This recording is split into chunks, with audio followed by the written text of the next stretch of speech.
La deuxième édition du Fonds de soutien à l'emploi des jeunes s'est tenue ce vendredi.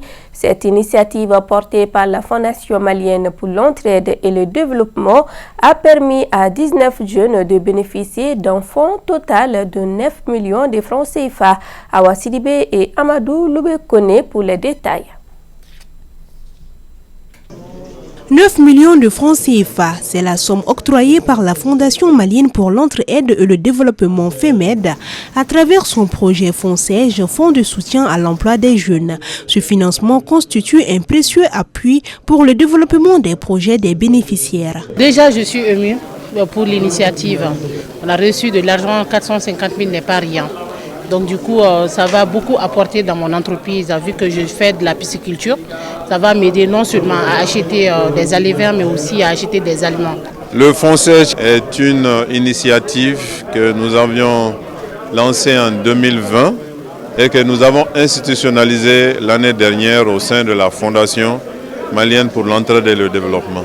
Ça fait maintenant, je dirais, 34 personnes qui bénéficient de ce fonds, pendant que 190 en avaient bénéficié quand c'était l'initiative individuelle.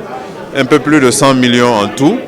Nous espérons que beaucoup de personnes viendront nous rejoindre. C'est vraiment ça l'initiative. Il ne faut pas que ce soit ma seule personne qui tous les mois met 1,5 million de côté et ensuite au bout de 6 mois ça fait 9 millions qu'on distribue.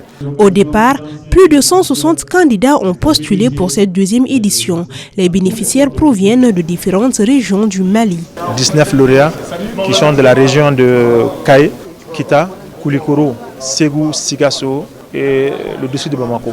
Les projets sélectionnés, c'est toujours sur des critères de base. Notre objectif, c'est la réduction du chômage. Donc nous sélectionnons des projets qui peuvent aussi créer d'autres emplois, comme la pisciculture, l'aviculture, d'autres projets comme la transformation agroalimentaire. Le montant varie en fonction du besoin. Il y a des chèques de 500 000, d'autres 450 000, 350. Pour cette deuxième édition, la FEMED a apporté des innovations grâce au soutien d'un partenaire stratégique.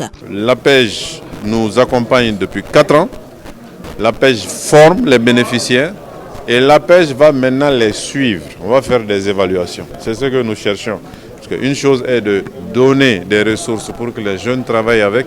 Une autre chose est de s'assurer qu'ils travaillent avec, qu'ils se développent, ils créent des emplois. On a des exemples de réussite, mais on a aussi des exemples d'échecs. Organiser les bénéficiaires en association pour qu'ils puissent jouer un rôle plus actif, faire une évaluation systématique, identifier ce qui ne va pas, corriger et renforcer.